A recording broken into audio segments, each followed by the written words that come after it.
I think it's interesting that the only one that stalled was my Autotune. And that's because the last time I ran it was pretty hot.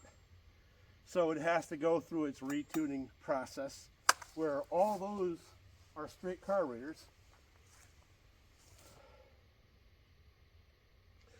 What do all these saws have in common? These are the saws that over the last couple of years I've either done the most amount of work with or enjoyed the most. Some mix of those.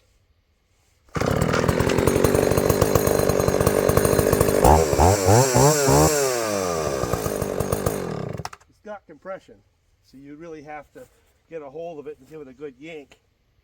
Pretty much typical of its era, and I'm an old fart. This is the 585 I got this time last year, and I used it some this year. This was a saw that I had done a lot of the logging the prior year, and I did some this year with this as well. But I just like that saw. And of course, this is the G395, which in my mind just beats the hell out of the odds, being as good a saw as it is. And this is a John Thread 70E. So if somebody was to ask me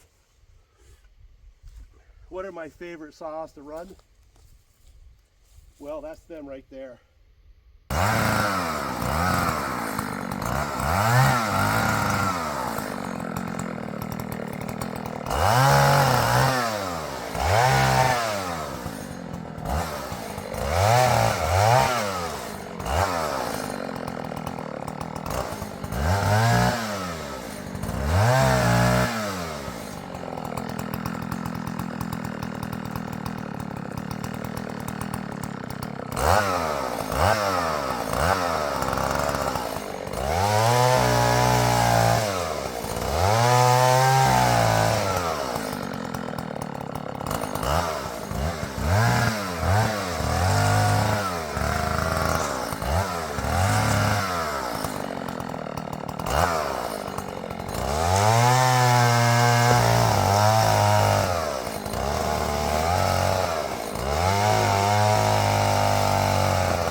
dinged by a limb, not a big one.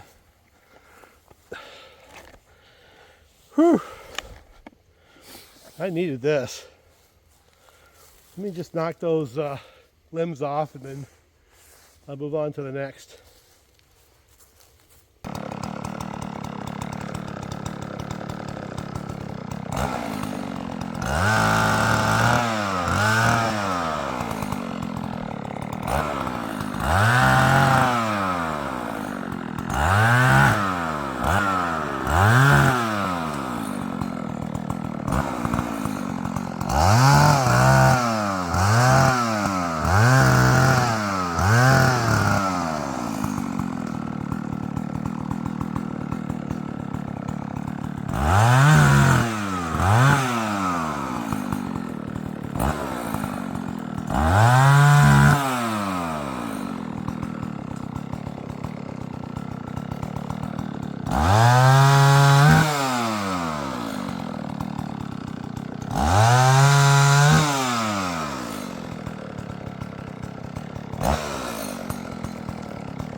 Boy, it feels good to be back out. It's been a long time since I've been able to get out and do anything. At least it feels that way. So, let me go in the truck and warm up a little bit so I don't get sick again. But for that kind of work, you know, that L77 is fine. Well, hang on for a second. I gotta go show off a Christmas present.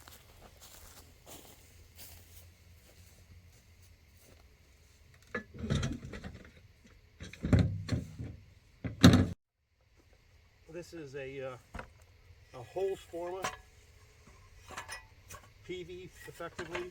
They call it a log jack, and this is made by Holzfforma. They kind of call it a log jack for doing firewood. I call it a PV. And the idea is to grab a hold of a log and roll it up to where you can work on it with a saw. So we're going to give it a shot today. I may modify this thing pretty quick because I want something like this to roll logs with and not just do it for firewood, you know. And tell you what, it works pretty good. And if you're a firewood guy, that thing right there could be real handy. I'm discovering this kind of real time.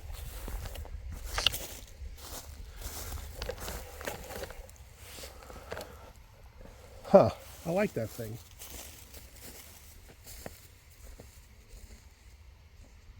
Well, I'm going to probably move it. I didn't really put it in an advantageous spot. But I'll do it right down here. Because this is just straight firewood right here. See if you can handle a little bit of weight. Look at that. Damn. Also, look at this dirt. So let's just block this up a little bit with another vintage saw. Let's see if we can get this one to run. I ran the L77. And kind of what's happening today, when I start thinking firewood, that's when I want to run the fun saws. And that could be a hot rod saw, or that could be a vintage saw. You know, today it's vintage saws.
Well, there's two things on that. First is this thing bit a little bit better than I thought, so I could get that larger diameter. That's hard maple right there. So that's number one. Number two, I didn't know if I was gonna like this thing or not. I love it. I gotta tighten it up and tweak it a little bit, but I can tell you right now, this thing really is gonna fit. That's going to fit right in with what I do. You know, there's a lot of this stuff where I have the tops and I just want to get them off the ground and block them up. This thing is perfect. And it was able to handle something like that. That's a lot of diameter. Now the chain I have on here is something I just took off the grinder. Being sick, I didn't have anything else to do, so one of the things I did do was start coming up with different ways of getting a chain sharpened on my grinder. And my goal for this was to be a self-feeding chain. I think I demonstrated that it is. And last little comment, and I'm going to go home and blend this into a video for today, is look at all that stuff right here. See, that's from taps. What that is, that's from maple syrup taps, and you can actually see where the tap was, where they had drilled and used it and pulled it right back out. So what happens is, yeah, if they leave a tap in there, hit that with a saw, you know, that'll ruin the chain. It'll certainly ruin a bandsaw blade on a mill, so they're very careful to look for those things.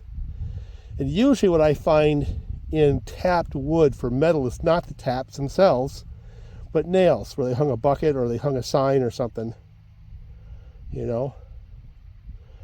But I think the other thing is that, let me see if I can find the rest of the log. Yeah, see, that's where it was a little closer to the ground. Even though it was tapped above, when you look at the tree, you can see that it was tapped. Here's another one that was tapped. Well below the actual taps, it leaves a stain in the wood, just the way the water and the sap goes up and down the tree. So you don't really have to look too hard to know if a tree's been tapped, and that one was too. And so what I've been having to do sometimes in the last couple of jobs, that's why you see a lot of those big stumps right there, is actually just cut them right off, you know. But this log jack right here, that's from Holzfforma. That's real handy, and it's pretty rugged. You know, I have to do a few things. What I'm going to do to modify it is I'm going to cross drill and pin it so they don't rotate. And I think that's about it. I'm just going to use it. That thing's going to get a lot of use. And what do you think about that old John thread there? I got to fatten up a little bit, it's running a little bit lean, but it runs pretty good. And the fact that it sat around for a long time and got started, you know, that's the kind of saw that I like to have in the truck, you know, for fun saws. Something a little bit different. So anyway, I'll talk to you guys later. Bye for now.